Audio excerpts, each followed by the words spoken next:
Hello, नमस्कार दोस्तों। तो आज हम आप लोगों के लिए अब एक नया वीडियो लेकर के आए हैं, जिसमें हम अपने आम बोलचाल की भाषा, भोजपुरी भाषा के बारे में आपसे बात करेंगे कि भोजपुरी भाषा का इतिहास कहाँ से इसकी उत्पत्ति मानी जाती है और इसका कैसे निर्माण हुआ और आज इतने कलाकार कैसे हुए, उनकी लोकप्रियता कैसे बढ़ी, तो सारी चीज़ों के बारे में बात करते हैं। जान लीजिए कि स्रोतों के आधार पे जानकारी जहाँ पे मुझे मिली है कि भोजपुरी भाषा का निर्माण जो है माना जाता है कि मध्य प्रदेश के उज्जैन में महाराजा भोज हुआ करते थे। उन्होंने अपनी एक नगरी बसाई, धारी नगरी। वहाँ पे जो नागरिक थे, जो भाषा बोलते थे, महाराजा भोज की वजह से उस भाषा का नाम पड़ा भोजपुरी। महाराजा भोज ने और भी एक नगर बसाया था, जिसको अभी वर्तमान में भोपाल कहते हैं। उस समय उसका नाम भोजपाल था। तो वहाँ से इसका विकास माना जाता है।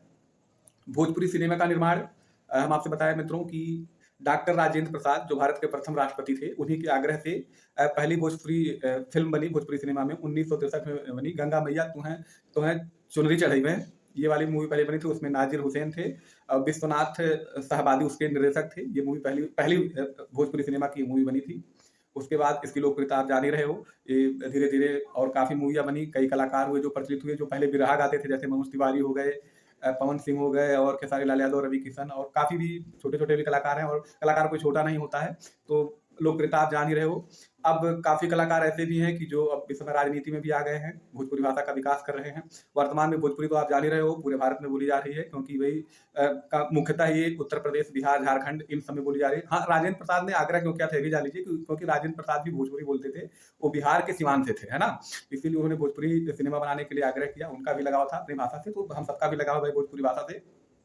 तो धीरे-धीरे ये जो लोग अपना पहले कोई बिरहा गाता था, किसी की गायकी अच्छी थी, जैसे मान लीजिए मनोज तिवारी हो गए, खेसारी लाल हो गए, पवन सिंह हो गए, फिर इन धीरे-धीरे इनकी लोकप्रियता बढ़ी, इनके गानों को लोगों ने सुनना शुरू किया।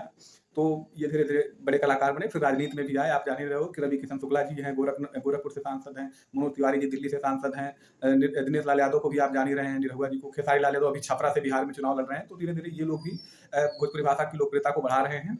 अब एक बहुत बड़ी एक इंडस्ट्री बन चुकी है भोजपुरी इंडस्ट्री और ये राजनीति में भी आ ही रहे हैं। तो इस प्रकार भोजपुरी भाषा का हम दूसरी बात ये कहते हैं ना कि जैसे कुछ लोग कहते हैं कि भोजपुरी में अश्लीलता, ये मत कहा करिए। जानते क्या है, क्योंकि उसके कारण हम और आप ही हैं भई।